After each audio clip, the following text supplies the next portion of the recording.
What's going on, folks? I'm going to let some folks have the chance to profile in here. A little bit of an impromptu stream since I didn't get to stream earlier. Again, I'm going to let people start to profile into here before I get to talking. Man, I'm going to let people get in here, but this is what a mess. What a mess we have here at head coach. What a mess we have here as far as this whole team. I mean, this is bad. This is bad, man. Like, Brian Day was such a bad. We've lost 4 games now this year where we had 10-point leads in these games. We have 10-point leads in these games and we routinely lose them. I mean, let's see. Let me pull up these scores. We had last week, we got the brakes beat off of us. The week before that, we got the brakes beat off us. But a little bit before that, when we were on our high horse, we had the Cowboys. We blew that lead. We had the Broncos. We blew that lead. I think there was another game, but I know there's 4 games this year. Because that was a stat I saw a little bit earlier. 4 games this year where the Giants had a 10-point lead in that game, and we blew the lead. We blew 10-point leads 4 times this year. Of course, the Broncos I'm looking at here. And I don't know what happened with I feel like the Eagles pretty much led the entire game. I feel like that happened. The Saints, I think we had a 10-point lead. Of course, the Cowboys. So yeah, maybe it was that. But nonetheless, this is happening on a very regular basis where this team is going up because Jackson Dart is doing his end of the deal. Jackson Dart is holding up his end of the bargain where he's going down the field and he's putting up points usually early and often. And Brian Daboll, because people would like to just say, oh, Brian Daboll did a good job this week with Jackson Dart. But Brian Daboll is the head coach. All of the defensive mistakes that we get mad at Shane Bowen for, Brian Daboll is standing there and either allowing it to happen or co-signing it. So the philosophy of Shane Bowen to step back and say, oh, we're going to just allow them to complete passes, which I didn't see that much of today. I just kind of saw us getting gashed. But any defensive philosophy you see from Shane Bowen, Brian Daboll co-signs. That's him co-signing it or allowing it to happen, which either way is an oversight for him as a head coach. Now, again, I have a video that I'm about to upload probably as I'm on stream. I have a video that's going to go up, and I'm pretty much going to say the same thing here.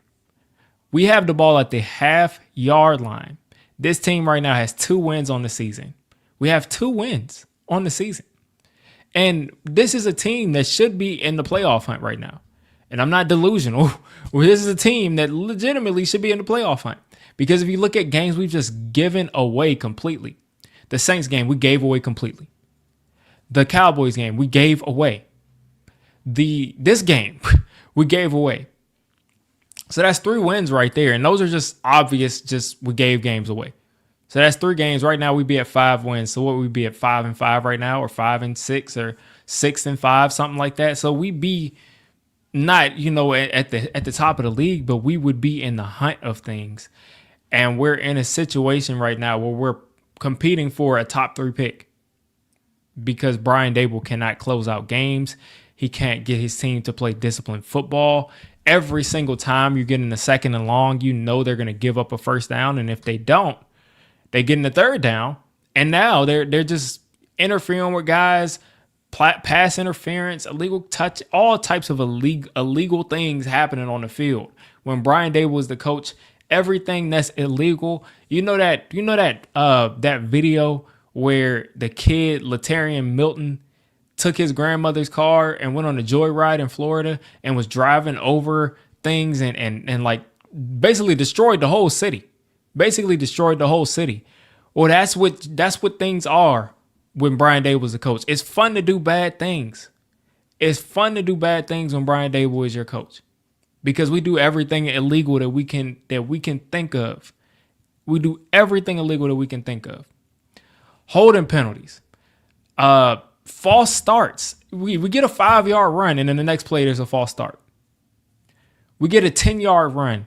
or an 11-yard run, there's a holding penalty. Like, and these are all like penalties that are away from the ball. You get Jackson Dart on a long run, you get a block in the back. If we have, if we have 10, 25-yard runs this year, if we have 10 of them, before penalties, then I guarantee you that about 6 or 7 of them have gotten called back on blocking the back penalties. And I want to talk a little bit about this, and shout out Mr. Burton in the chat. I mean, listen, I'm gonna tell my opinion. My opinion might not be the same thing as everybody else's opinion, but I'm always gonna tell my opinion. One thing's for certain. TD Midas, Dart is not Cam Newton. Can't let Dable ruin him running every other play. And listen, I partially agree with that. One thing Cam Newton said, and he's not Cam Newton, you're right. One thing Cam Newton did say, though, is that he's the hammer, not the nail. And what does that mean? When Cam Newton is running, he's delivering the blows. When you're delivering the blows, it's not as bad as when you're getting hit. And that's the thing is, Dart, I do trust as a runner. He's a natural runner of the football. He's not a 4.2 guy. He's not 6'5", 260. He's not. But I do trust him as a runner. But he's got to secure the football. The only reason that he got hurt today is because he didn't secure the football and he's reaching for the ball and his head hits the ground. Same thing would happen with Cam Newton. If he's reaching for the ball and his head hits the ground, you're going to get concussed. So we did run him a lot. We have run him a lot. But I can't say I'm not upset about that. I can't say I'm upset about it because he ran for 2 touchdowns on pretty long runs. He had another long run. He's been sliding. That's just kind of bad luck. He's reaching for the ball because he fumbled and he hits his head on the ground. I'm not necessarily going to blame that on Dable because if the guy secures the ball and he's not fumbling and he's not hitting his head on the ground. And yeah, Cam is built for it. I don't want Dart being a guy that, is always running. I want him to eventually be throwing it more. But I just think this is a part of his game right now that's working so well. It's giving him confidence. He likes to do it. You don't just let him do whatever and just, say like throw your head anywhere. But at the same time, I don't know if I'm ready to take that away from him right now. I don't know if I'm ready to just take that out of his game because it's working. We're scoring points with it. So it's kind of difficult right there. It seems like rookie mistakes. And one thing that I'm like really sure of is that we have our quarterback. Now, should he be getting concussions on a weekly basis? No. Should he be in the tent every week? No. But I think we have our quarterback. I think even without him running, he's a very dangerous quarterback extending the play. I'd like to see the slide today. I saw the slide today. He's going to continue to get better. And I don't think we need to have as many designed runs. I just don't. I think he'll be able to create with, as a scrambler. But can I really be that angry at the designed runs from Dable if we have 2 rushing touchdowns from Jackson Dart where he didn't even get touched? I can't say that like, oh, you shouldn't be running them when he didn't even get touched on the 2 touchdown runs. See, you can't be too mad at that. The biggest problem with this team is Brian Dable. The coaching from the top to the bottom is bad. And I talked about this last week. We scapegoated Jerome Henderson on the defense as a defensive backs coach. We scapegoated Jerome Henderson and said, this guy, Jerome Henderson, he's the problem. He ruined Deonte Banks. Deonte Banks is worse this year. And the defense is worse this year in the secondary. And we scapegoated Jerome Henderson. He's the problem. It's always the accountability, first off, as the coaching staff, it can't be there because you're scapegoating Jerome Henderson of all people. Out of everybody on that defense, it's Jerome Henderson's fault. So it's just the accountability, the attention to detail. Remember Tom Coughlin was here? And we would have Tom Coughlin pretty much every week breaking down every aspect of the other team. The players would say, we knew this was coming. We had studied this. How many times have you seen on Brian Dable's team? How many times have you seen a player say, yeah, we were expecting this to happen, or we saw this happening, or we prepared for this specifically on film, and that's why we did it? I rarely see that, even in wins. They just say like we executed really well because I don't think Brian Dable is preparing these. I don't think Brian Dable is preparing these players to the extent that he should be. Even Daniel Jones, he was like the way that we were preparing for games in Minnesota from the perspective of we literally left no stone unturned. He basically said they were preparing on a different level than he's ever prepared before. And this is a guy that has had Brian Dable as a head coach, Joe Judge as a head coach, and Pat Shurmur. So it seems like these coaches do not have the attention to detail that a Tom Coughlin has, that a Kevin O'Connell has, that a Sean McVay has, that a Kyle Shanahan has, that these good coaches have. The attention to detail is just not there. And because of that, the players have little to no attention to detail. The players, are trying to catch the ball the wrong way. The ball's coming right here and they're trying to catch it like this. Or just little things consistently just going wrong because these players are not properly prepared. You got Cordell Flott coming in, and listen, I'm not gonna throw dirt on Cordell Flott's name because the guy's been playing well this year. He has developed every year. He's been one of the few people who have developed this year. Who have developed in general under this regime. And Cordell Flott is coming down to set the edge on a 4th down. And instead of him setting the edge and hitting this guy on the outside shoulder, hitting DeAndre Swift on the outside shoulder, he comes and hits him on the inside shoulder and basically takes out, I think it was Flanagan Fowles, who was in good position, takes him out of the play, and DeAndre Swift just runs for a 1st down. These are little things that I'm sure Dable does not think. I'm thinking like Dable is not thinking these things are that important, obviously, because we continue to see these things pop up where we're not paying attention to detail and something happens and it's like, oh, if we would have just been one step this way or one step that way, it would have been different. That one step can be achieved through preparation.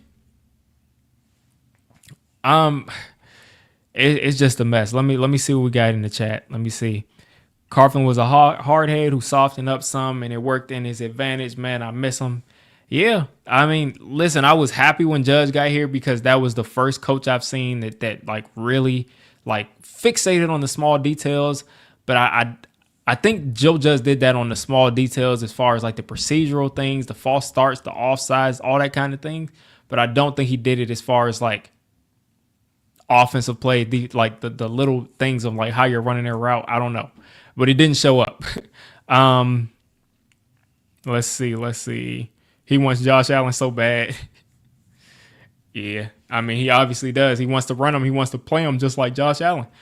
Abdul Carter's having an amazing season. I can't call him a bust. If you got like 40 pressures and a half a season, I'm not calling you a bust. No way.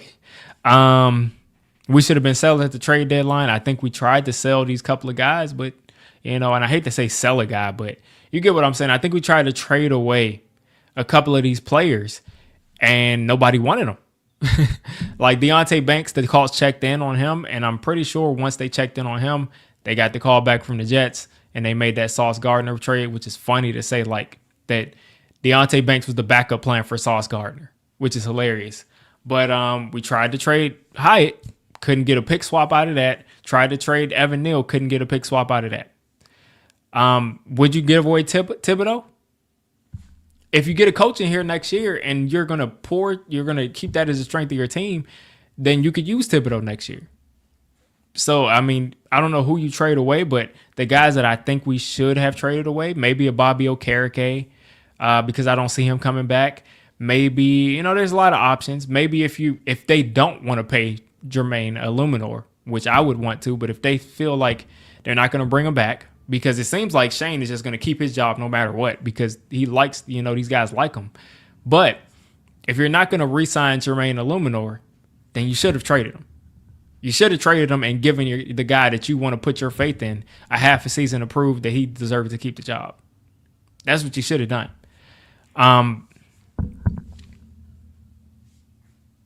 Almost Carter. Yeah, I mean, he's got to start closing out on these sacks for sure. But right now he's getting a lot of pressure. I can't ignore that. But you're not gonna just you're not we're not at that stage. We're not at that the Jets gave away Quentin Williams and Sauce Gardner because they need a quarterback. You're not gonna have Jackson Dart, have a Cam Scatterboo, have a Brian Burns leading the league in sacks, have these guys. You're not gonna have Andrew Thomas. You're not gonna have these guys in place and trade them away when you have a quarterback that's playing like this, when clearly the problem right here is coaching. Yes, the roster can be better. Yes, Shane needs to go. But at the same time, I don't think it's a good idea to just trade away your whole team because Brian Dable can't coach. Like, I don't think you should trade away your whole team because Brian Dable can't close out games. Because if we had a competent coach in here, even with the problems on the roster, this team is around 500 right now. They're around 500 right now or better. Because you never know how some of these earlier games go. And coaching, because of kicking, because of not having a kicker, we lost the game. Literally, because of not having a kicker, we lost the Broncos game, and we gave up 33 points in the fourth quarter. That's coaching, as coaching can get. Let's see what else we got here. Draft is filled with actual linebackers. Yeah, I would have loved to get, like a 6th-round pick for Bobby Okereke, but they love him because he's 3rd in the league in tackles, even though all his tackles are downfield. He's always a step too slow. He's always out of position. The funny thing today is Demetrius Flannigan-Fowles was the best linebacker on the field, probably on both sides today. He probably was the best linebacker on the field on both sides because this guy, it just shows you what a linebacker in this defense with this defensive line can do if he plays confidently, fast, and doesn't hesitate. Darius Muasau has been awful in run fit. And it just shows you if a linebacker has some speed to him, is aggressive, and is confident, he can actually get some stuff done. So I can't wait to get an actual linebacker. I cannot wait. Micah McFadden's coming back. I can't wait to get another linebacker. I would love to get Whit Weeks. Here. As an LSU fan, that would be amazing to get Whit Weeks here. I think he is exactly what we need. A fast guy, a guy that can play the run. I think we definitely could use a guy like that. We get a top pick. Please draft the best DB on the board.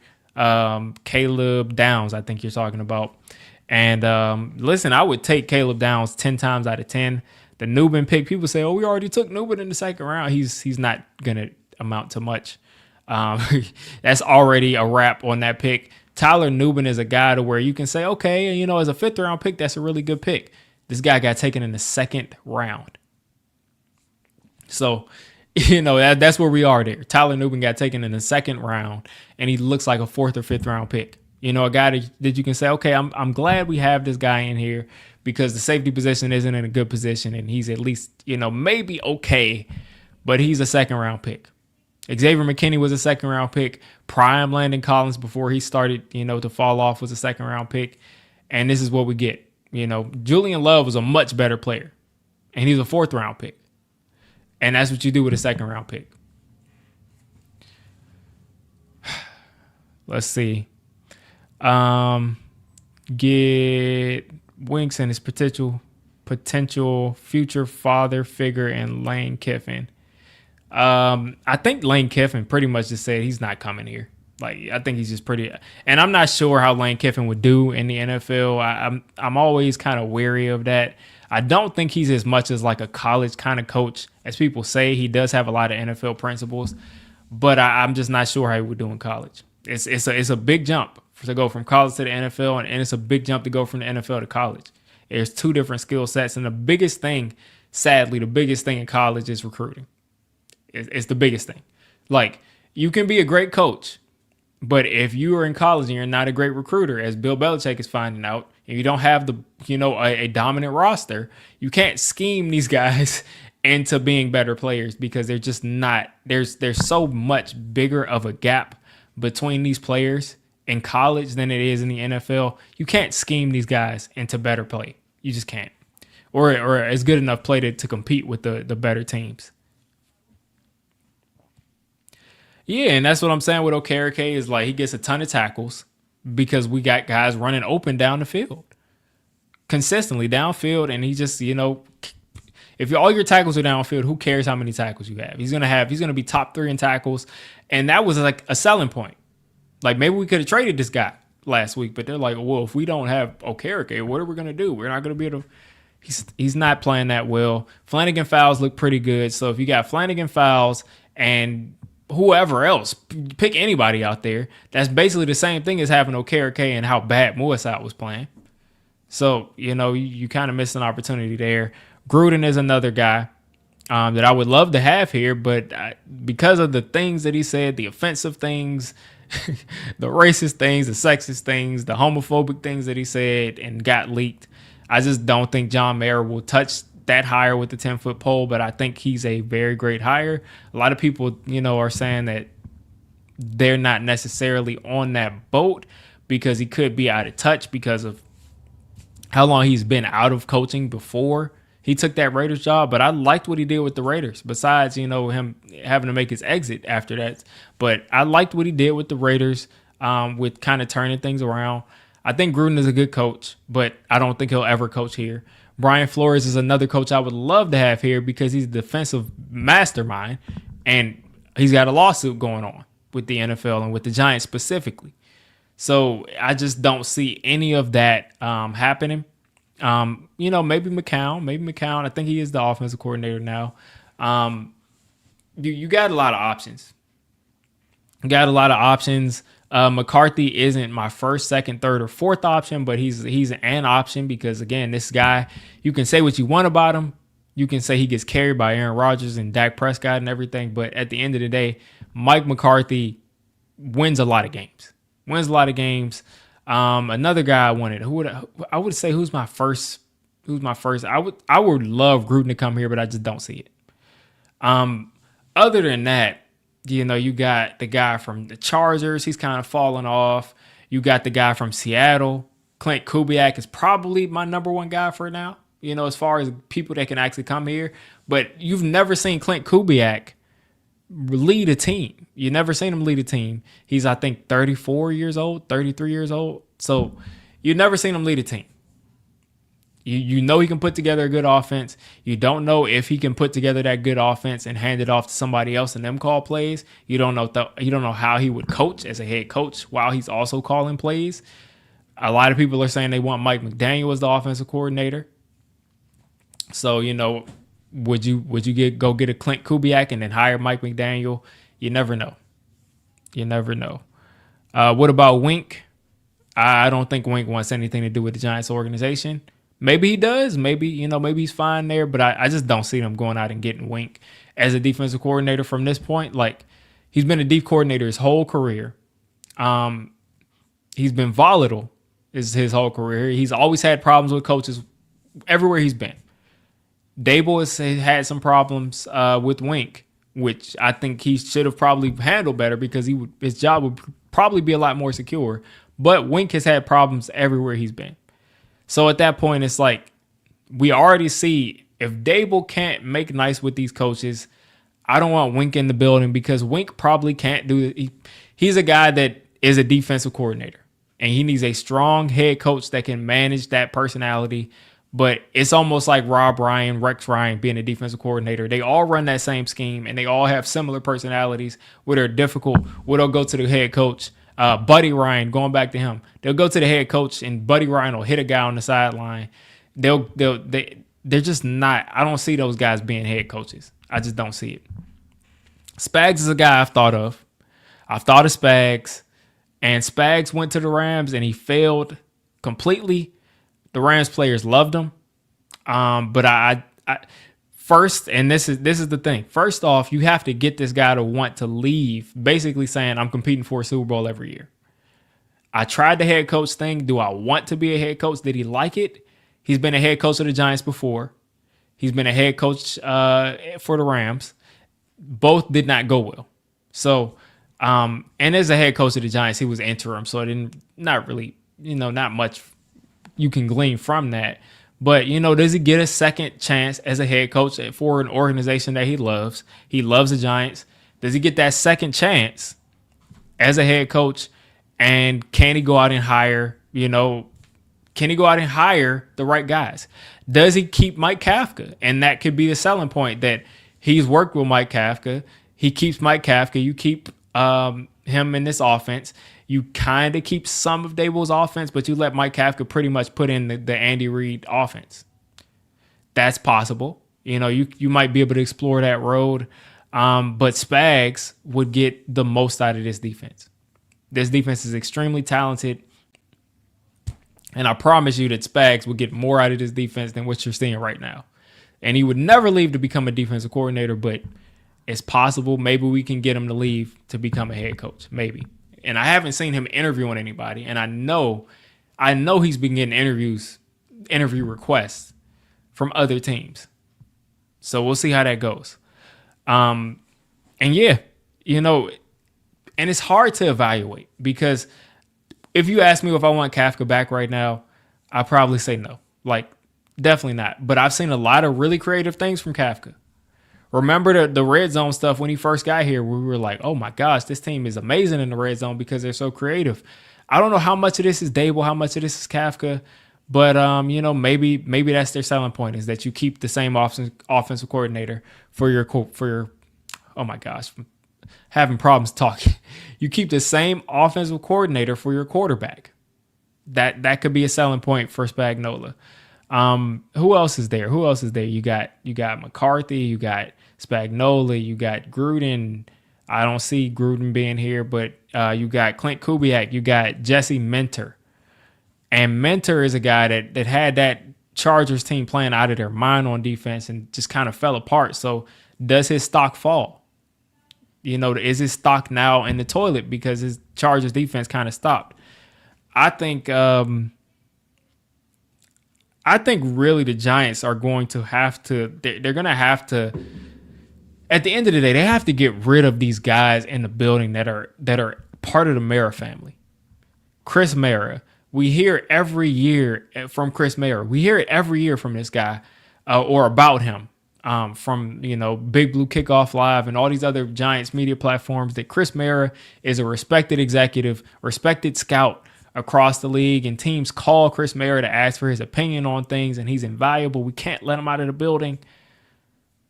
Does anybody else get to be well respected for as long as Chris Mara has gotten to be well respected and not be fired when he consistently does not scout well? We have the same issues on this roster for years after years after. We got all of these same issues. Finally fixed the offensive line last year, but the majority of Chris Mara's time, we could not scout an offensive line to save our lives, especially in the draft. We cannot get linebackers in here that can consistently contribute over more than a year. They have a good year and then they're not good. We cannot get safeties has been good, so maybe Chris Mara's good at safeties. But you all get what I'm saying. We've had a lot of the same issues on this team going back to Coughlin's time and when Chris Mara was still here. Tim McDonald, same thing. Like, get rid of these guys. Let's hire a new president. John Mara is dealing with a lot right now. He's dealing with sickness right now. Let's hire a president. There are plenty of teams that go out and hire presidents. Let's hire a president. Let him go out and conduct this search for a new GM and a new head coach. Again, it seems like Joe Schoen is going to keep his job no matter what. It just seems like they like him so much. He's thrown Daboll under the bus long enough to where he's just going to keep his job. Like, no matter what, this guy is going to continue to be the general manager for the Giants. But ideally, we have got to just clean house, hire a president, let this president, that's a football guy, go out and get a GM, get a head coach, build it from there. You got the quarterback. You cannot mess this up. You cannot be a team that Jackson Dart is eventually going to be so good. He's going to eventually be so good that Jackson Dart is going to be pulling his team to a consistent, contender. And when I say contender, I mean for the playoffs, because you can only do so much as a quarterback. But Jackson Dart is going to eventually be good enough, and, whether it be next year or the year after, where his team is always going to win 8 games. So whoever's going to be here as a head coach is going to always be winning 8 games. They're always going to be competitive. And we don't want to be in a situation where we're consistently being that team that's almost there over and over again for the playoffs. And we always lose because these players can't execute in this big moment. Like, we don't want to be that team. Basically, the Phillip Rivers Chargers, where I think most of that was Phillip Rivers. But you don't want to be in that situation where your quarterback is playing lights out football and you can't win big games because you don't have the coaches. Are we firing these bums tonight? Probably not. Shane Bowen probably doesn't get fired. Brian Dable probably doesn't get fired. Joe Schoen, again, we've already heard from every source, from the beat reporters, from content creators that have connections, from people that I know that talk to people in the building. We're hearing it over and over again. Joe Schoen is not going anywhere unless, there's a complete, collapse. And when I say collapse, like they just all of a sudden can't compete in games, like where they're losing every week 30 something to 10, 30, 38 to 10, 40 to 10, something like that. But again, when you have a guy like Jackson Dart, your team is going to put up 20 points every week at the very least. The team is averaging like almost 25 points a game with Jackson Dart. Jackson Dart is on pace. He had another 2 rushing touchdowns today. He's on pace for over 30 total touchdowns. He's got, I think, and he may not play next week, but he's got, I think, he's going to play 8 more games if he misses next week. So he'll play 8 more games, and he's got 17 touchdowns right now. So at that pace, he's going to be over 30 touchdowns. If he continues, because he's averaging 2.5 touchdowns per game. 2.5 total touchdowns per game. And I think that might have gone down to maybe like 2.3, 2.2. But he is putting up big numbers. And we're not getting wins out of it because we can't coach to save our lives. We can't execute in the clutch. There's just a lot of problems with this team. You're not sold on the quarterback. I mean, listen, man. Everybody's got their own opinion on what a quarterback has to do to sell him. I think we got the guy. Is he the guy that's going to bring us to a Super Bowl? I don't know. I haven't seen Jackson Dart in a playoff game where the chips are on the table and he's got to step up and make. I haven't seen that.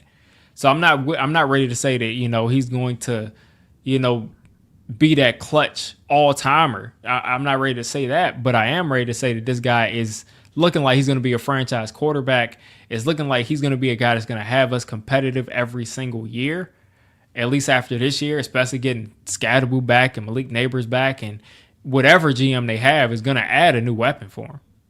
Like, they're going to add a new weapon for him. And I don't think that Dable is going to break.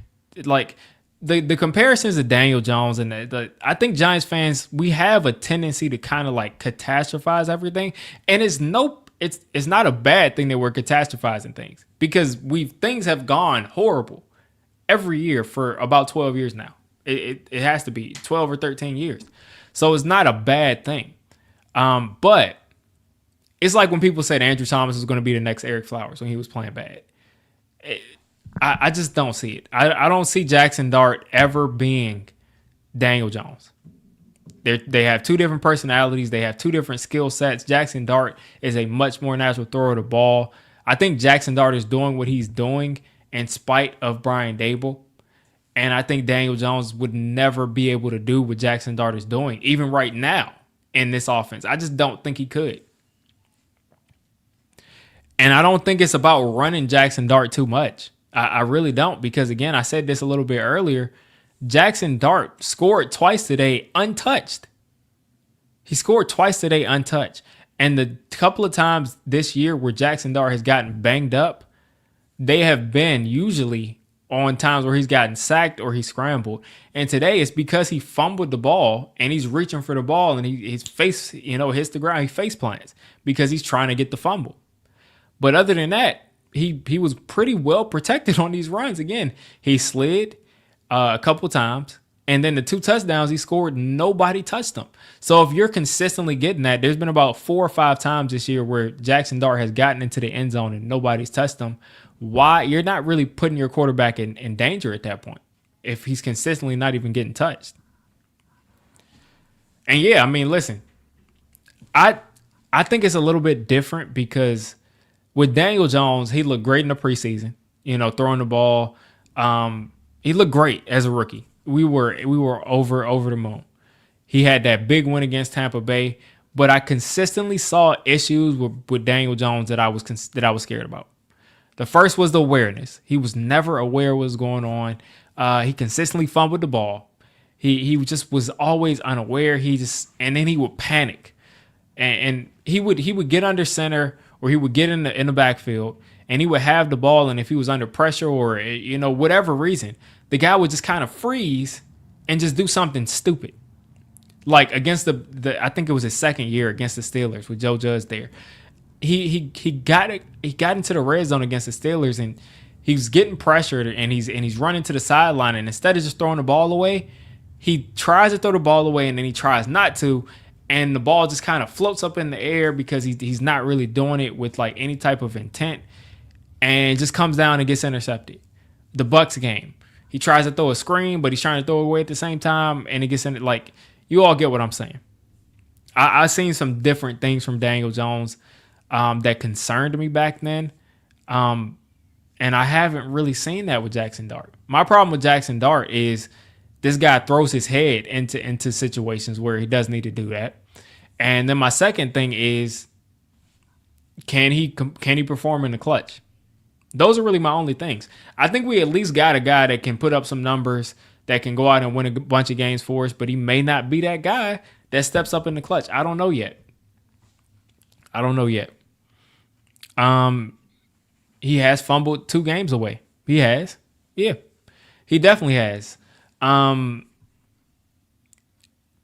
he threw he threw an interception that lost us the game pretty much against the Broncos, even though the defense gave up 30-something points in the fourth quarter. If Dart doesn't throw that interception, defense can't give up that many points. So, he's lost us some games, but he's also a rookie. It's also what you expect. And also, he's lost us some games, but at the same time, the defense has completely fallen apart in all of these games that we've lost after he's made these really bad mistakes. Well, you don't really want to throw in the goal line unless it's some sort of dig or slant. Yeah. Yeah, I mean, listen, Scat was starting to really establish himself on the goal line, because even when they didn't have it blocked up, he would just kind of bowl over people.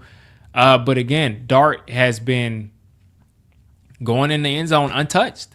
So it's like, why would you go away from that? I'm at the end of the day, if I'm Brian Daboll, I'm trying to win the game. It's just that simple. People always say, is Brian Daboll going to do this? Is Joe Schoen going to do this to save their job? Just think about it, folks. If you had to do something to save your job, would you not do it? Like, that doesn't make any sense to me. Why wouldn't you want to save your job? If Brian Daboll says that Jackson Dart on this goal line is going to get me 7 points 8 times out of 10, why would I not give the ball to him? But I don't think Daboll's coming back either way, because there's no way. Joe Schoen better be sure Joe Schoen is throwing Daboll under the bus every single week. Every single week. When John Mara or whoever he's talking to, because maybe John Mara may be out right now and he's not, as present as he normally would be. But when they're asking Joe Schoen about, why are we not competing? Why are we losing like this? Joe Schoen is saying, listen, I got you Brian Burns. He's a sack leader. I got you Jackson Dart. He's a standout rookie. I gave you Scatterboo. I gave you Malik Neighbors. Look at, I re-signed Andrew Thomas on a good deal. I paid Dex. I couldn't have imagined that he would have just all of a sudden fall off a cliff. I did this. We got a bunch of guys hurt, and we're just not getting enough out of these players. I took Evan Neal in the first round, and they just haven't developed him. He's throwing Daboll under the bus. So Daboll's gone. He's gone. Because that's the only way that you can hear that Schoen is safe no matter what, is that Daboll has already been scapegoated. Like, that part, you don't have to worry about Daboll being back. Because Schoen has thrown him under the bus, every way that you could possibly do it. And the most annoying thing is that if we don't get a coach that's basically going to come in here and save Joe Schoen's job, then Schoen is going to get fired next year, and the head coach is going to be helping find a new GM. I owe us an apology saying Tyler Nubin. Listen, hyperbole. That was me trying to get some. That was me trying to get some clicks, man. I'm telling you. Listen, you got to get people. You got to do something to get people to click on the video. But I was excited, man. I was excited, and you know why I compared him to Cam Chancellor? I compared him to Cam Chancellor because Tyler Nubin in that preseason was coming down the what am I call it? The alleyway, the tunnel. He was coming down that alley, knocking offensive linemen on their butt.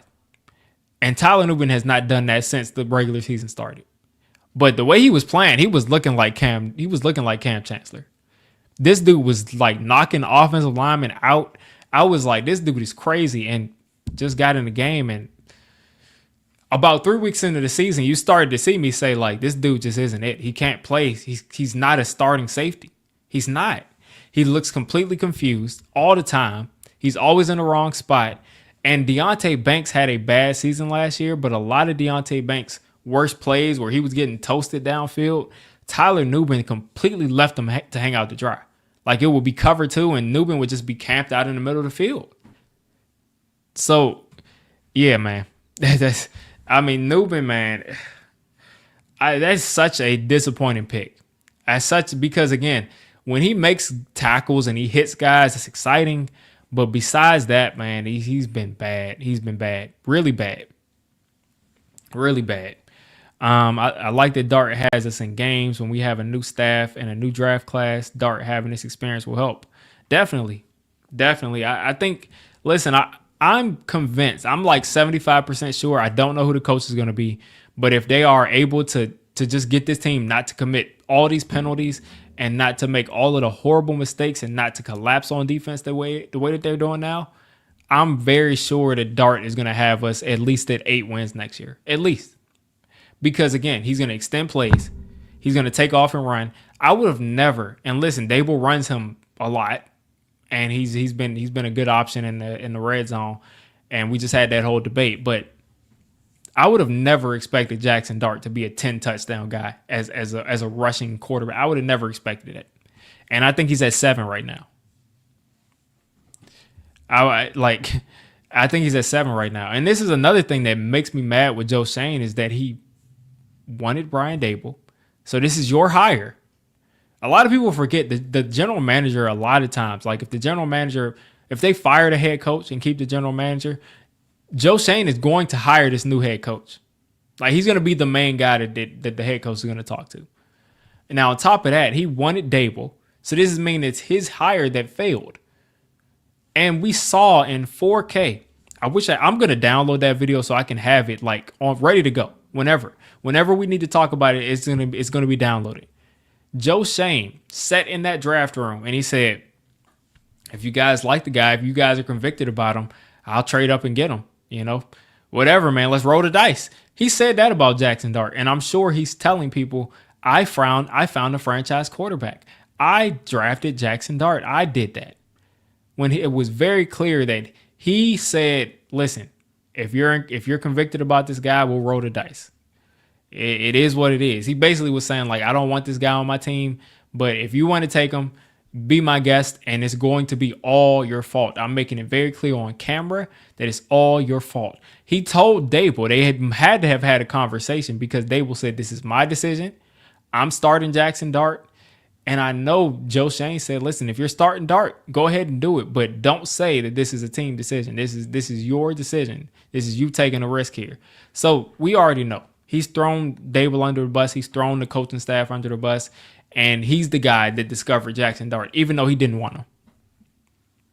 He clearly did not want Jackson Dart. But he's going to get all the credit for it. And that's how it goes. So it just is what it is. You hate to see the sliminess, the backstabbing that happens here. But these guys want to keep these multi-million-dollar jobs. They want to keep it.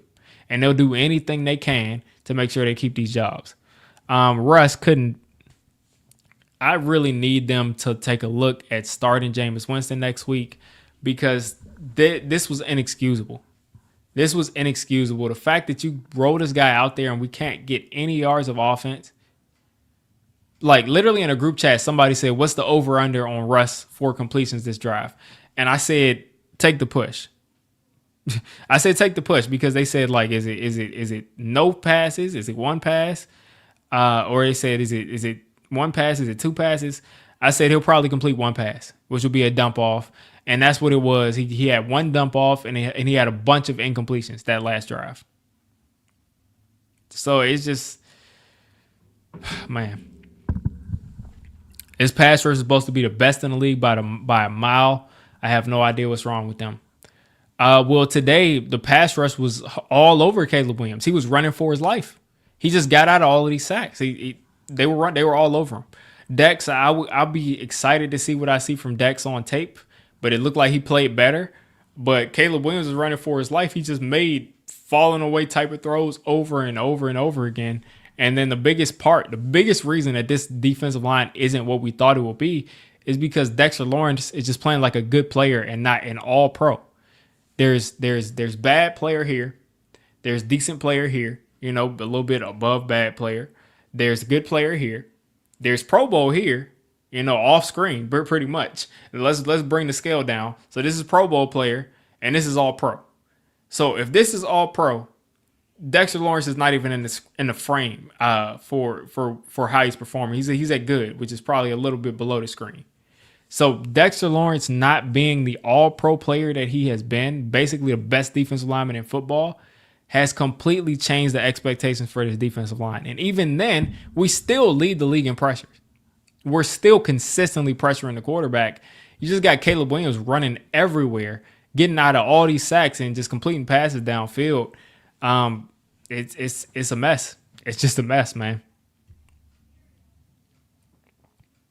They do miss a ton of sacks.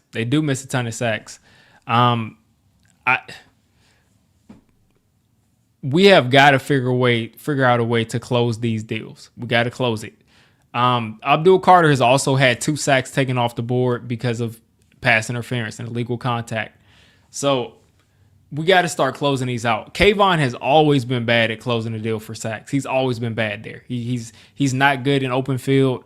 Abdul Carter on tape as a college player, this dude, man, Abdul Carter, every single time he was in the area with the quarterback, the way he closed the distance when in college on these quarterbacks with the acceleration that he had, they had no shot at getting the ball out. That was like his number one thing. So I think with Abdul Carter right now, I think he's thinking too much. I think when he gets around the quarterback, he's so focused on, I got to get my first sack, I got to make this play, that he's just not executing.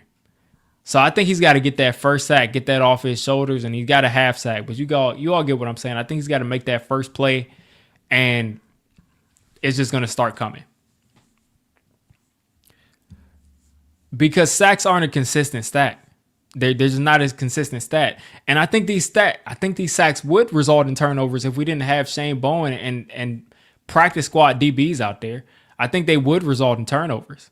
Because if you got Caleb Williams running and escaping and spinning and throwing off his back foot, these passes should be interceptions. And we almost had one today, but these passes should be interceptions because he's running for his life. Like the pad literally, it's not pass sackers. They're not the pass sackers. They're literally the pass rushers, and they rush the pass. But that it was either the defensive secondary wasn't covering, or Kayvon Thibodeau, or Brian Burns today. These guys could not wrap up Caleb Williams. Yeah, I mean, he's definitely not in the same category, or he's not in the same sentence as Lawrence Taylor. He's not. And he's going to have to mature into his own player. But I'm not concerned about Abdul Carter long term. I wish he would have gotten some more sacks so far this year. But how he looks on tape, this guy is a very, very good player. And a lot of plays that we have made have been because of Abdul Carter. But we need him to finish. We need Kayvon Thibodeau to finish. And we need some more presence on that back end. We need to get a Debo back. We're probably going to bring Flott back. But Andrew Phillips is a very interesting player because he's a guy that's not that good in coverage, but a very good open field tackler. And sometimes he really is good in coverage. So do you let him continue to develop, or do you replace him? That's difficult. And then you got a guy like Caleb Downs that you could add across from Holland and put Tyler Nubin on the shelf. I think that could help things, but I think a new defensive coordinator in general will probably make these things a lot easier. And I don't know if I think it's going to be either Caleb Downs, Arvil Reese, Peter Woods is going to be a guy, the defensive tackle out of Clemson. We're going to need an impact player, and it's just so frustrating that we spent all this money on defense and all these picks. Abdul Carter's a first round pick. Abdul Carter is a first round pick. Deonte Banks is a first round pick. Dexter Lawrence is a first round pick. Brian Burns, you paid, I was going to say $1 million, like that was like an exaggeration, but you paid him $30 million pretty much. You got Thibodeau out there as a first round pick, a top 5 pick. You got all of these first round picks and top picks out there, and Deonte Banks is a bust. Tyler Nubin, a second round pick, is a bust. It's just you got so much invested in this defense already, and you have to continue to take these first round defensive players when your offense is bare and you got a quarterback out here that is ready to take that next step, ready to basically blossom. And you can't put all of the attention into him yet because the defense is so bad. They're so bad. We're 4 or 5 years in, and we have not been able to turn this defense into a respectable unit on a down and down out basis.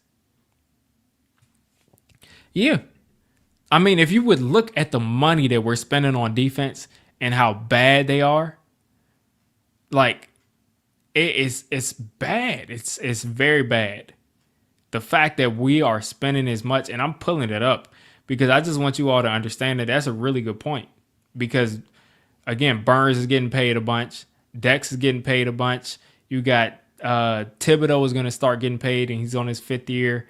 You got here are our cap hits for 2025. Dexter Lawrence, $23 million.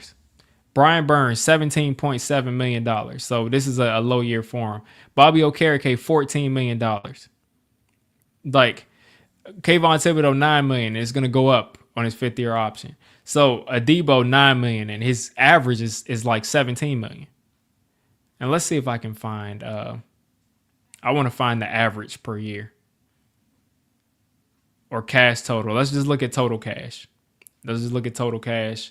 And they're only showing what else is due. So I can't use this, but you all get my point. A bunch of first round picks, a bunch of second round picks, and a bunch of money spent for this defense to look as bad as they do.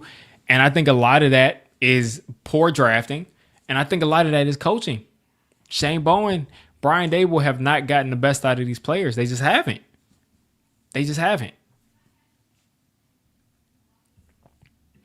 think it's both. I think Joe Shane has not brought enough good players in here. And I also think that Shane Bowen is a very bad defensive coach. Because to give up, with guys that are playing on an NFL field, to give up 33 points in a quarter is inexcusable. It's just inexcusable. And you have talent on defense because that same defense shut them out for 3 quarters before that. And shut out the Eagles for a whole half before that. So it's just very, very bad coaching. Very bad coaching.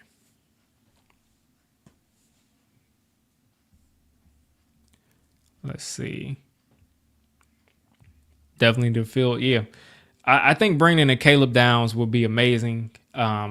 He's just the guy that we don't have. And it's so frustrating because we went out and paid Holland, who's been solid for us. He's been a good player for us. But we could have paid Xavier McKinney about $500 million more or $1 million more. Who knows? He may have taken a hometown discount. But back then, Shane didn't believe in paying safeties. And now he does after he saw how big of a loss it was. But if we kept Xavier McKinney, a lot of these things just simply don't happen. They just simply don't happen. Let's see. TD Midas, please fire these guys. I know for a fact this terrible looking team is adding more stress to Mayer than he needs. Yeah, if I was Mayer, man, going through what Mayer is going through, I would have gotten these guys out of here a long time ago. I'd have said, listen, man, I'm getting you out of here. If you want to be an offensive coordinator or an offensive assistant somewhere, go find that somewhere. But I can't deal with this right now. You got to go. You got to go. Like, you got to go, man. Like, I wouldn't want to see it. I wouldn't want to continue to see. I just wouldn't want to see it. It's just so frustrating that, like, Brian Dable, how many times is Brian Dable going to go out there and blow double-digit leads? How many times is he going to do that before, like, there's some accountability? And again, I'm not a big fan of firing coaches mid-season, but it's just like, how many times does he get to go out here and blow double-digit leads? And, you know, at least scapegoat Shane Bowen. Like, at least get rid of Shane Bowen. Like, how many times are we going to blow these double-digit leads? Because you can't really blame Shane Bowen today, even though his defense did collapse, because you should have gone for it from the half-yard line. And if I have to watch Russell Wilson next week, I'm going to lose my mind. I'm going to lose my mind because there's no excuse for this guy being out there. You brought in Jameis Winston. Play Jameis Winston. Like, go ahead and play Jameis Winston.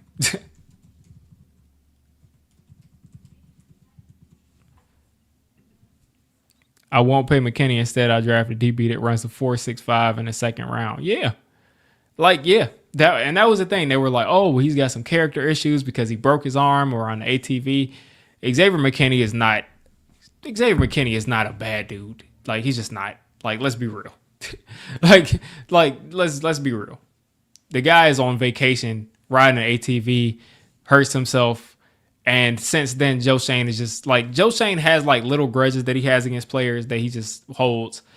You get Saquon Barkley.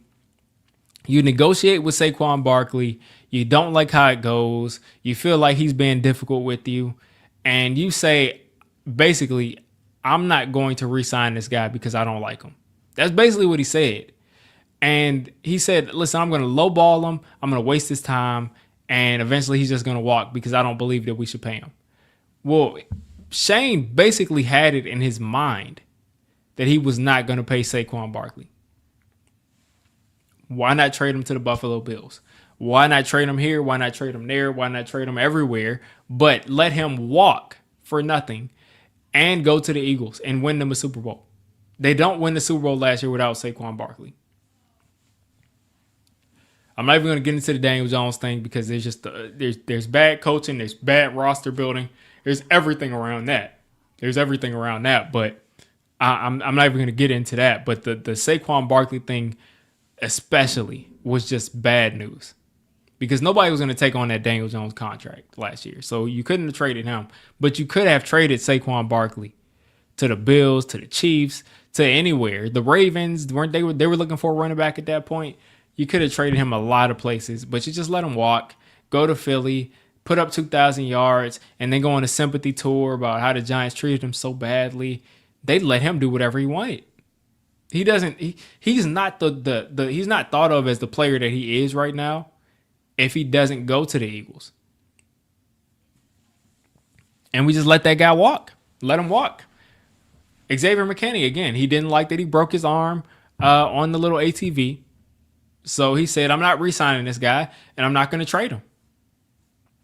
Let him walk for nothing. Then you go and replace him. And that's the thing. Shane is replacing a bunch of guys that he let walk for no reason. You got to replace Xavier McKinney. You go get Tyler Newman. Just like Dave Gettleman. You let Odell go. You replace him. You replace Odell with Golden Tate for another big deal. Fast forward to Joe Schoen. You let Saquon Barkley go for nothing. Then you replace him with Devin Singletary, paying Devin Singletary like $9-10 million a year. Like, you get what I'm saying? You don't want to pay Saquon Barkley $12, $13, $14 million a year. What did he want? $13 million? But you'll pay Devin Singletary $8-9 million? Really? And again, I was a guy that said, let Saquon Barkley go. Trade him. Don't pay him, because I was watching this guy, run around like he's done most of this year for the Eagles and not do anything, because he needs things to be blocked up. He needs things to be very easy to where he can run through the hole and he's just gone. So he needs a lot to be going right. And I just said we can't do that for him. We can't afford to pay that much to put him in that type of situation. So let's trade him to the Buffalo Bills. Let's trade him here. Let's trade him there. But we just let him walk for no reason. You said and then drafted Tony, yeah. And then Gettleman says, okay, well Golden Tate didn't work, so let's take Kadarius Toney. Let's take Kadarius Toney.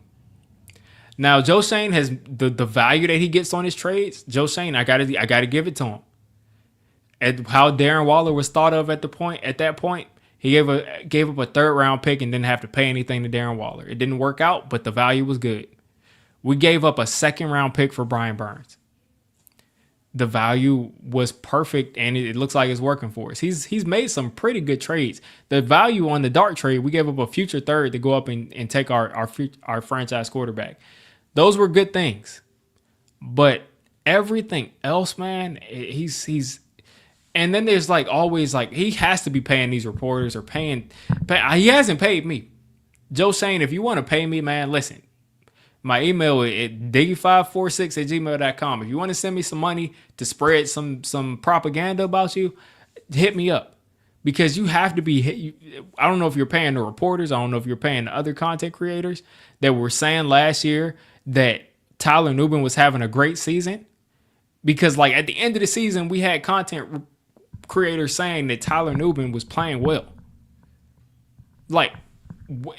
By what metric was Tyler Nubin playing well last year? It was reporters were writing articles about it. Content creators were saying high-fiving each other. We got Tyler Nubin. When all I saw last year from Tyler Nubin was busted coverage after missed tackle. And this year he's only gotten worse. And then last year we said, okay, well, it's Jerome Henderson's fault that Tyler Nubin isn't what we thought he was. And Deonte Banks is bad now. It's not Shane Bowen's fault. It's not the fact that we changed defenses, that we got rid of one of the better defensive-minded coaches in the NFL. It's Jerome Henderson's fault.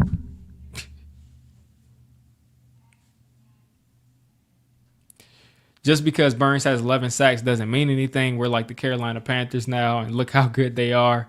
I'd rather have a team than one guy. Well, yeah, definitely. You definitely want to have a good team over a guy with a bunch of sacks.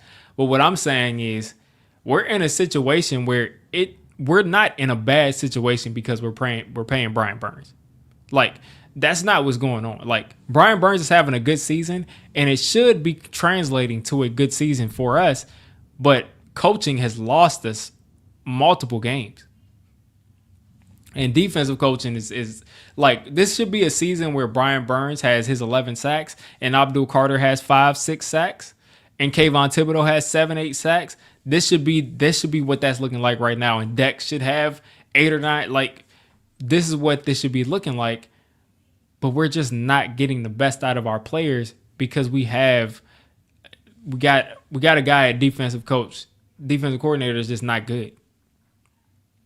And again, the guy, Shane Bowen, knows more about football, more about coaching defensive football and his pinky nail than I will ever know about football.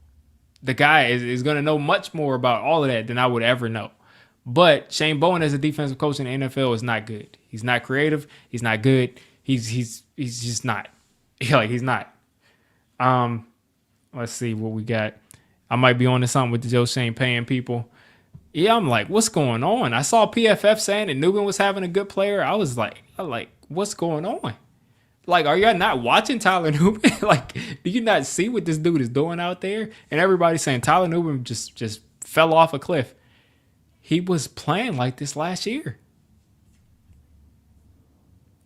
He was playing like this last year. He wasn't missing these tackles the way he is this year because he was playing more confidently, and he was playing more confidently. He was hitting guys, but as far as the coverage, it was atrocious. It was atrocious. Really bad. A guy's playing safety but can't play deep. He can't play cover 2. Can't play cover 3. Always confused.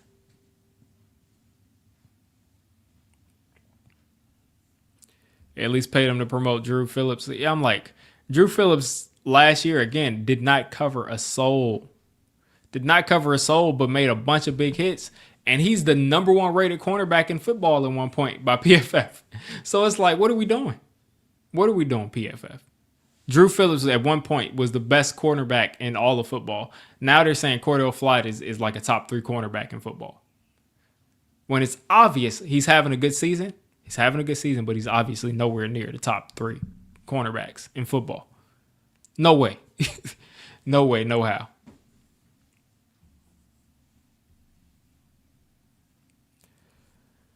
But yeah, man, it's just so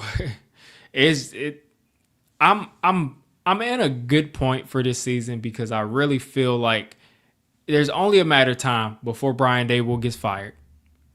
And I hate to be waiting for a man to get fired. I hate for anybody to be fired. But listen, if we don't do well at our jobs, we get fired. That's just what happens. It unfortunately is what happens. Especially, like, how many of you have been able to, like, be bad at your job for 4 years? For 3 years? And just say, like, okay, I'm bad at my job. I've been bad for 3 years, and you get to just stay working there. Because that's what I was about to say, Joe Jane. That's what Joe Schoen is doing. He's been bad at his job for 4 years.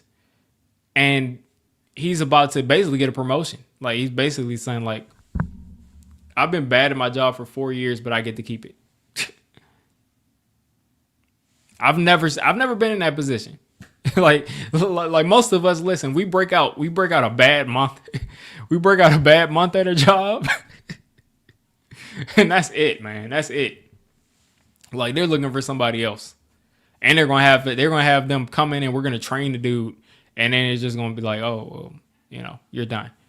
But I hate to be counting down on it, but I think that Brian Daboll, it's only a matter of time before this dude gets fired. It's only a matter of time before Shane Bowen is no longer here. And that just excites me because the next coach that we bring in here cannot be, please, we've had enough. Please don't be as bad as Brian Daboll has been with getting the team ready to play with everything. Please, they cannot be as bad as Brian Daboll. They can't be. Because if they're just an okay coach and they can manage the game, even if a guy that just comes in and manages the game and you just have whoever, just hire an offensive coordinator, hire a guy to just manage the clock. Dart should be able to make something happen.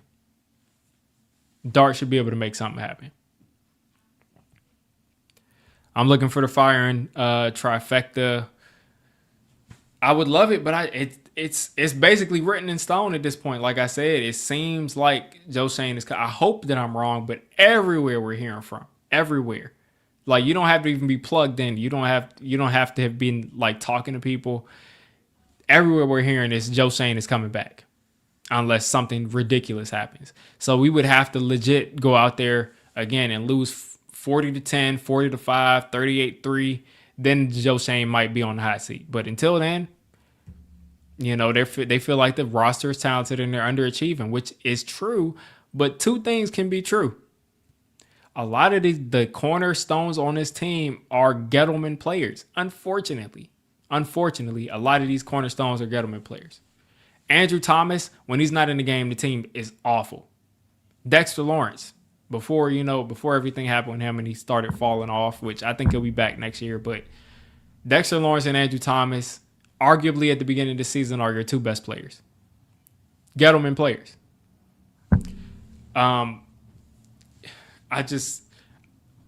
It's just frustrating. This guy gets to draft Tyler Nubin in the second round. He gets to draft Wan'Dale Robinson in the second round, who I'm sure he's saying Wan'Dale is a 1,000-yard receiver. And maybe he does crack 1,000, but you get what I'm saying. He's saying that Wan'Dale is this amazing receiver and Daboll just can't use him. Jalen Hyatt, Daboll, and Shane were high-fiving each other, celebrating like they won the Super Bowl when they took Jalen Hyatt. Evan Neal, atrocious. John Michael Smith in the second round, atrocious. We're celebrating because John Michael Smith is finally playing like a league average center in his fourth year. And he's finally playing like a league average center this far into his career. I think this is his third year. And we're celebrating. Like, we're celebrating because he's playing like a league average guy when he was supposed to be a game changer at center on the offensive line. It's just been a joke, man. They've both been stinking up the place, and they was just getting scapegoated. And Joe Shane is going to continue to draft players that are not going to help this team. And we're going to fire the guy probably next year if the new coach can't, basically make magic out of what's there.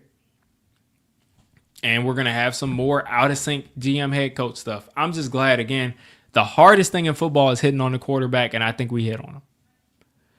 Is he a guy that's going to be able to win big games? I don't know, but I think, again, this team is going to be very, very competitive as long as Jackson Dart is there and he's healthy. Hopefully he's not a guy that's always hurt, because I have a feeling that a lot of people are mad at Dable. And listen, I want Dable to be gone, but a lot of people are mad at Dable because Dart is hurt, and they're going to be all talking about Dable. But I have a very strong feeling that if Dable was not the coach and Jackson Dart was with a coach that yelled at him constantly, don't run, don't do this, don't run, he would still be launching his head at people because that's what he believes in.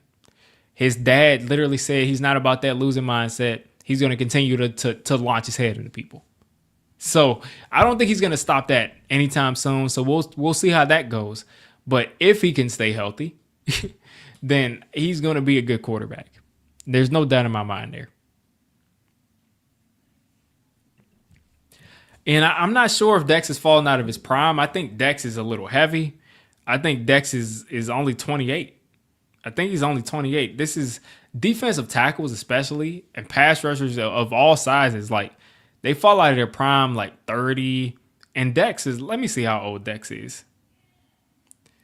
The guy's 27 years old. So I'm not ready to say that he's out of his prime at 27. This is like barely his second contract. I think it just kicked in. So I'm not ready to say that. But, it is what it is there. I think he'll return back to form next year. But if not, you gotta overpay a defensive tackle that's a good player, that's not an all-pro anymore, and you probably trade him next year.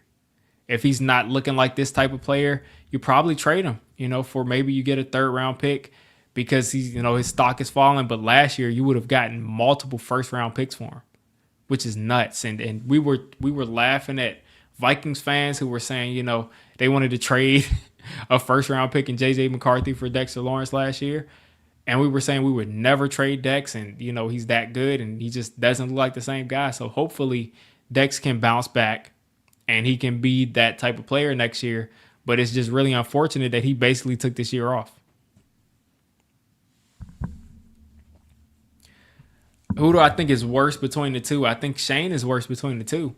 But I would say that Shane was worse between the two up until this season. But Dable, the way he's lost us these games, I would say it probably is more Dable than Shane this year, at least.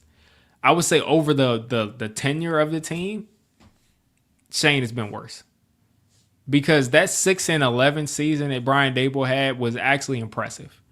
He had Tommy DeVito, Tyrod Taylor out there, all backup quarterbacks. He had Andrew Thomas out. He had Saquon Barkley missing. He had all these guys missing, and he won 6 games. And I think that was pretty much the end of Dable. And also, that was with Wink Martindale forcing turnovers. So, maybe it wasn't Dable. Maybe it was Wink. Maybe it was maybe it was. But you have to give him credit for how the defense was playing back then. So I felt like the coaching as a unit did much better than the roster allowed them to do. Now, the next season, the guy wins 3 games. And then this season, it's looking like he's going to win 3 or 4 games again, when he should have already been at about 5 or 6 wins this year. I would say Dable has been the problem this year. Shane has been a bigger problem for longer. And that's where I have a problem with Dex that I was talking about last week, is like, how can you have a problem with this team losing, and at the beginning of this season, you don't look like Dexter Lawrence? You know what I'm saying? Like, it's one thing if you're mad at the team losing, like if we're at this point in the season and then your play falls off. But we had a chance to get back into playoff contention when Dart came out there and we break off the Chargers game. All the momentum in the world. And we have the chance to go out there and start winning games and getting back into it. And we beat the Eagles. And then everybody's saying, listen, if the Giants can like close out the Broncos right now, they're looking like a real contender. Like that was like, if the Giants would have held on and blown the Broncos out like how we did, the Giants would have legitimately been looked at least at the end of that game. Like, this is a playoff team. They just beat the Eagles and then they beat the Broncos the next week. And they beat the Chargers. Like, they would have been looking at that team like, okay, this is going to be a playoff team pretty much. Or at least a wild card, something like that. And after that, it's like at the end of that Broncos game, Dex couldn't close that game out. If it's just about like he's tired of losing, your chance to win is right there. And you can't do anything in that fourth quarter. Like, you can't do anything. So that makes me just think that he's not healthy. He's not fully healthy. He's out of shape. He's bigger than he normally is. And there's got to be something going on with the elbow. There's got to be something going on with the elbow. Because this is not the same player. I do not see him, engaging with players and bench pressing them off. I just don't see it. I think there's something wrong with his elbow. I think he's not revealing it. And I think he's going to have to be back next year, but he's not playing the same way. And when I say he's not playing the same way, I'm not even saying of how explosive he is. He's literally not able to do things that he's done before. And a lot of it looks like at the elbow. So is it permanent? Is it like tendonitis? Is it? I don't know. But it looks like he's not the same player. And that's another thing. We hear every year it's a country club. It's a country club practice. And every year in the fourth quarter, we got our hands on our knees. Oh, there's Caleb Williams throwing it. Like Andrew Phillips last week against the Broncos is standing around. and he's, passes are getting completed. It's just like guys are consistently tired 100% in the fourth quarter. And coaching is to blame for that. The conditioning is to blame for that. Yeah, and this happened against the Eagles, and like I said, it's like Dex doesn't use his hands anymore. He engages and then he just gets pushed. But before he would engage and he will basically push guys off of him while keeping his stand, while keeping where he is. And Kayvon always looks like he's out of breath, man. But also, I got to give Kayvon his credit. He always is pursuing in the fourth quarter, but he just can never wrap the guys up. But he always looks out of breath. This whole time, he's always looked out of breath. But maybe if we get, a lot of times when you bring a new coach in there and you give, like, some coaches will, like, imagine if Tom Coughlin came into this unit. Like, if Tom Coughlin came in here and he saw Kayvon Thibodeau and Brian Burns and Abdul Carter and all these guys, I feel like a guy like Tom Coughlin, if we can get a guy that can inspire players, I feel like a guy like Tom Coughlin would really inspire a guy like Kayvon Thibodeau to like take what he's doing to the next level. He's a guy that I thought he's a guy that is an underachiever because he's not. He tried to say that he's going to break the sack record. He's going to be the next Michael Strahan. He's not been that guy that he was at Oregon, but he is a Pro Bowl level player right now. He's definitely a Pro Bowl level player right now. And on top of that, he's a guy that I think still has some potential. So I think we need a guy that can come in and unlock some of that potential. And Dable definitely knows he's being fired. And I don't think there's anything that Dable can do right now short of winning the rest of the games on the schedule. Even if he gets to like the last 4 games and he wins the last 4, I just don't think there's anything Dable can do short of winning the rest of these games. What are we at right now? 5-7? Or what am I talking about? 2-7? Let's see where we are. Here in week 10. We're at 2-8. So, yeah, at best case scenario, we win 9 games. If we win all the rest of the games, If we win 6 games, maybe, and we get to 8 wins, then I can see Dable keeping his job. But other than that, I don't see anything that Dable's going to do to be able to keep that job. But I just wanted to jump on here real quick. I see the chat slowing down a little bit. I just wanted to jump on real quick and talk some football with y'all. I'm going to jump off. I got my video about to go up, saying a lot of the same things I said right now. But you all have a great rest of your weekend. Man, a lot of times we just don't have anything to say. Let's get through this season. Let's get through this season with Jackson Dart mostly healthy. I hope that we get to see him next week, and I hope that he's healthy next week. Like, we actually clears concussion protocol. Hope we get to see him, because that's really the number one reason we're watching. And let's have some fun the rest of the season. And it looks like we're going to be able to add an impact player. Hopefully it's not Joe Shane taking him, but it's probably going to be him. So hopefully it's a slam dunk, something we don't have to think about. So you all have a great rest of your weekend. I'm going to jump off here. And let's go Giants, man.